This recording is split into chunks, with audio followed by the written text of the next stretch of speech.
87% of the planet hate what they do. Look in the mirror. Most of you, don't like what they see. Not just because you're too fat, you're too skinny, you're bald, you're gray, whatever. It's because you know what you could have been. That's just one kid. He's 28 years old. $125 million. What were you fucking doing at 28 years old? I've only got 3 regrets in my life. 3. 1, I'm a combat-trained Army officer who never saw combat. That's just the way it was during the Vietnam War. 2, I yelled at my mother the day before she died. I said, Mom, you're not sick. God damn it, you're not going to fucking die. Next morning, she's dead. And 3, I didn't set my goals high enough.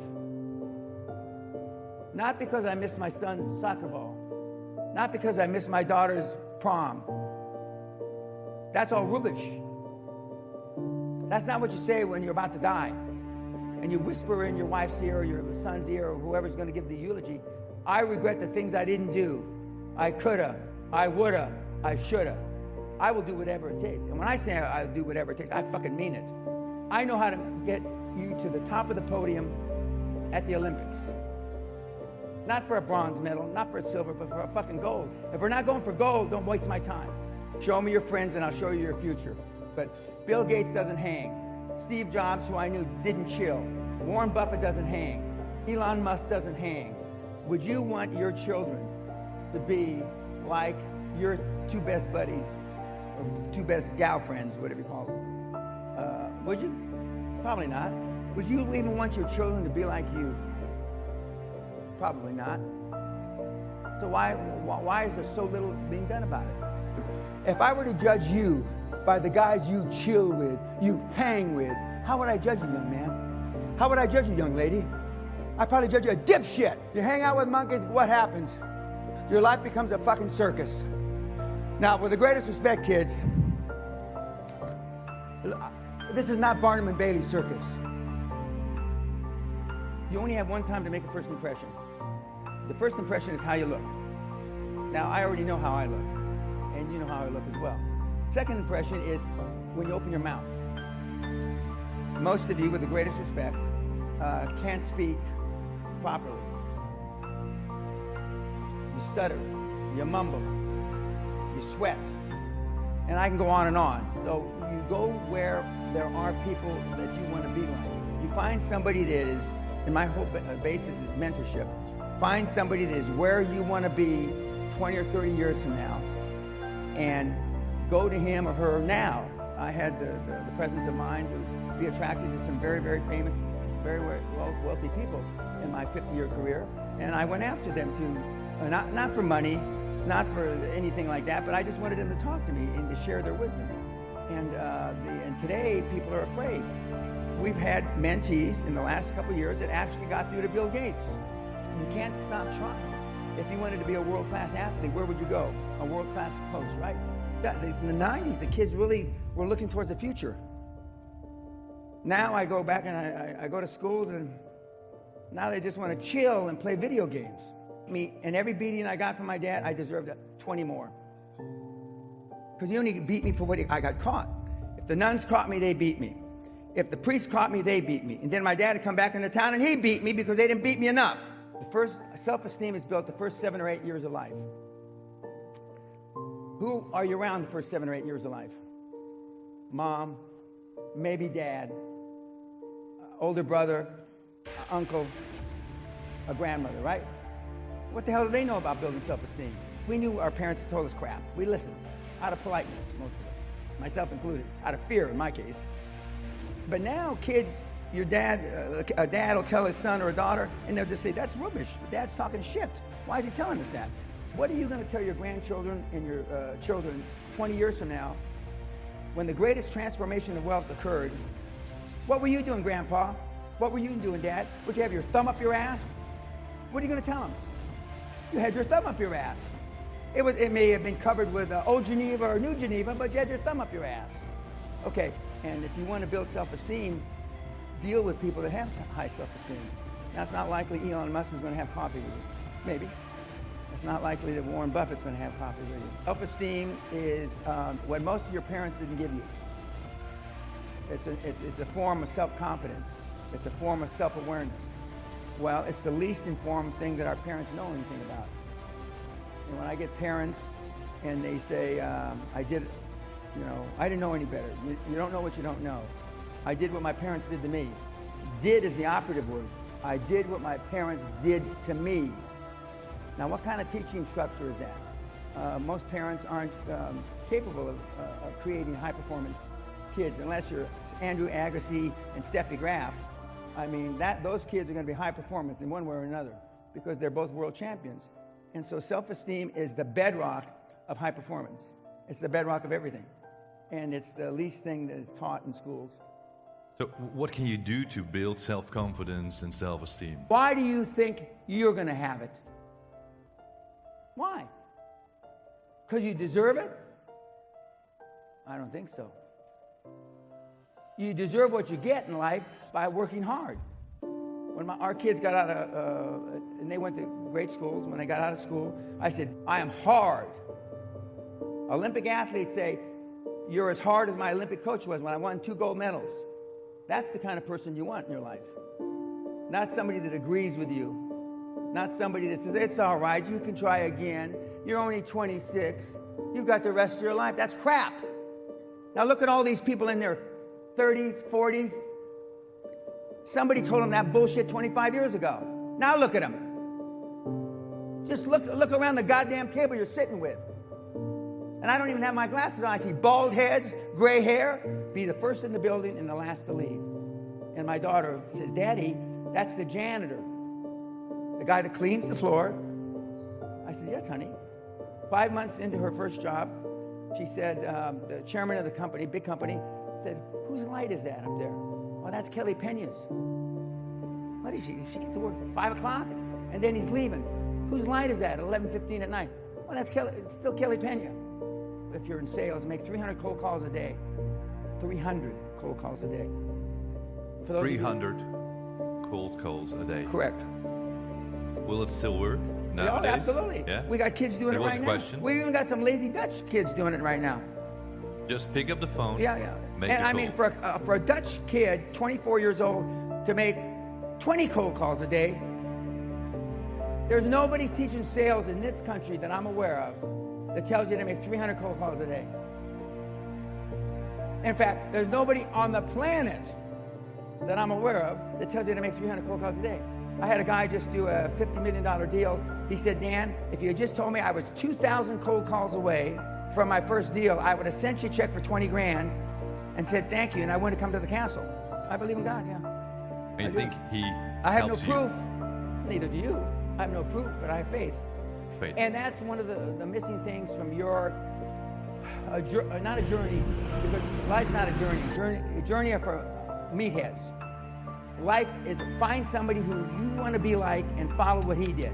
Just like Socrates, Plato, and Aristotle did 2,500 years ago. So I modeled very successful people, and that's what the whole program is based on.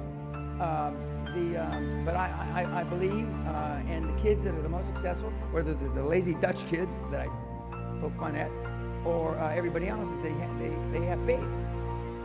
But most of you don't have, and I say generally speaking, most of you don't have faith in yourself because you have low self-esteem, no self-confidence. You look like shit. You dress like shit. And you blame it on the 21st century, the reason why you dress the way you do. 25 years ago, if you come to a seminar like this, you'd all be wearing suit and tie. 40 years ago, the women would be wearing hats.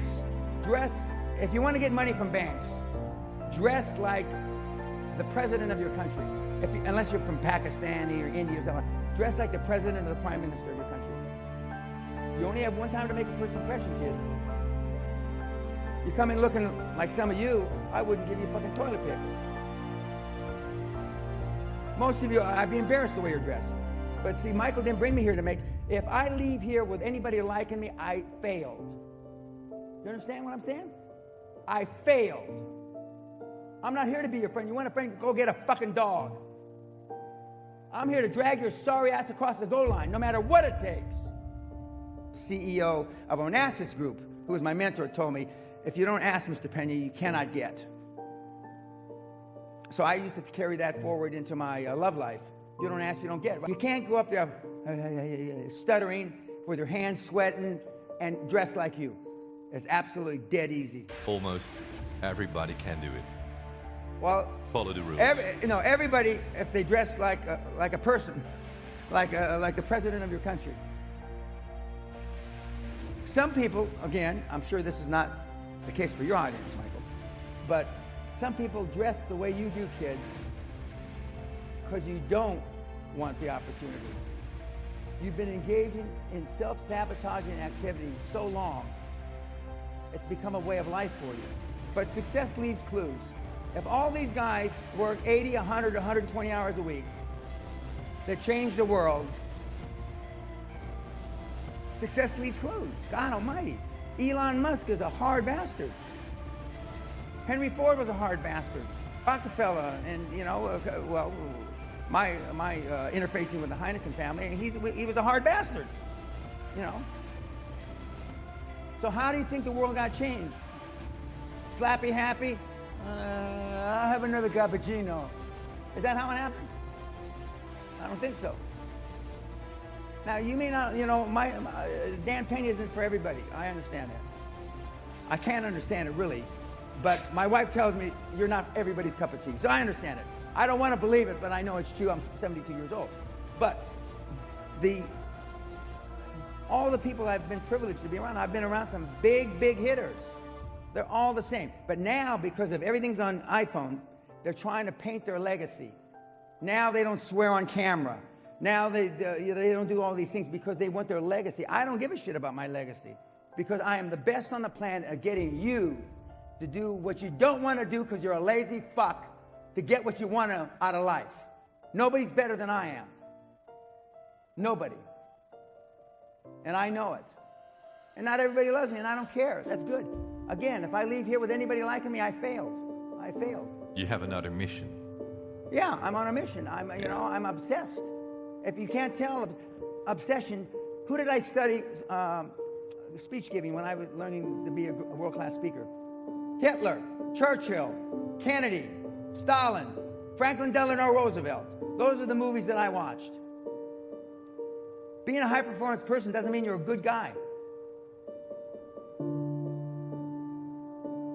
And bad things happen to good people every single day. And some of you in the audience that doesn't resonate well with you. You do what for your kids and your employees. Your kids and employees don't do what you tell them to do. They do what they see you do. Most of you have bad habits, but most of them are bad. So we have to change that. that. And some of you have aspirations to have your children get good grades, right? A's. They have A's, right? Yeah. Yeah, you weren't an A student. How do you think that resonates with your kids? I've never seen a high-performance person that was part-time. I'm going to say that again for you lazy Dutchmen and Dutch ladies. I've never seen a high-performance person that was part-time. So, if you don't have the power of the human spirit, if you really don't believe in yourself, and we already talked about, you don't have self-esteem, you don't have self-confidence, you don't feel self-worth. We're going to explain exactly why you don't have those things. But I'll give you a hint. Mommy and daddy fucked you up big time. If you weren't afraid of what people thought of you, said about you, whispered about you, what could you accomplish? A lot more than you've accomplished today. A lot more. Why do we care what people think? Why do we care what people say? And more importantly, why do we care what people whisper? Because we have no self-worth. We have next to little self-esteem. And we have no self-confidence. And how do we get that way? Yes, mommy and daddy. When was the last time you exhibited some courage? Some of you have to go back a long, long way. Some of you never. I said yesterday, I cannot believe that there are people in this audience that have never been spanked, never had a harsh word said to them by their parents, never got in a fight on the school grounds. I can't believe that. And you wonder why you are the way you are. Now, I'm not saying that